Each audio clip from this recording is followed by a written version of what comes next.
Hi everyone, today we're talking about understanding dashboard filters on Grid. So let me show you how you can do it.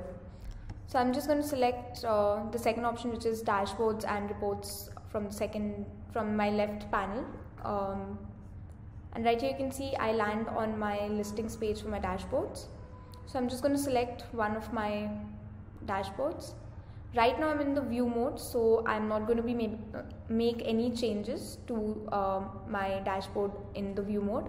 So if I have to make any changes, I need to go to my edit mode, which is from here. So like I said, we're going to be understanding about how to add filters, edit filters and remove filters from your dashboard. So let's get started. So from scratch, if you want to add a filter, you can simply click on this option here and a pop-up comes up. You can name your filter, so I can just give it time. On Grid we have two types of filters, which is drop down filter and date range filter. So you can choose as to which one you want. So I'm just going to do a drop down filter.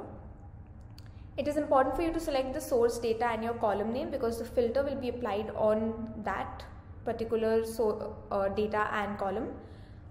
So my source data is already here, which is machine production.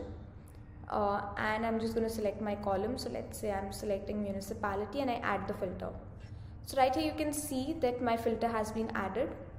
But what if I want to edit my filter? I just need to click on this icon right next to this box and I can edit it from here. So let's say I'm just going to change it to area name and I'll update my filter.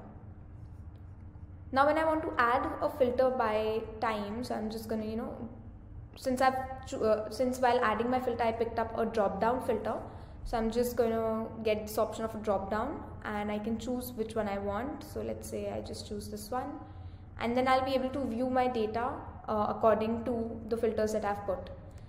Now if you want to delete your data, if you want to delete your dashboard filter altogether, there is an option which is delete right here, which is like a trash can, and you can click on that and your filter will now be deleted. I hope this helps in understanding how you can add, delete and remove filters from Grid on your dashboards.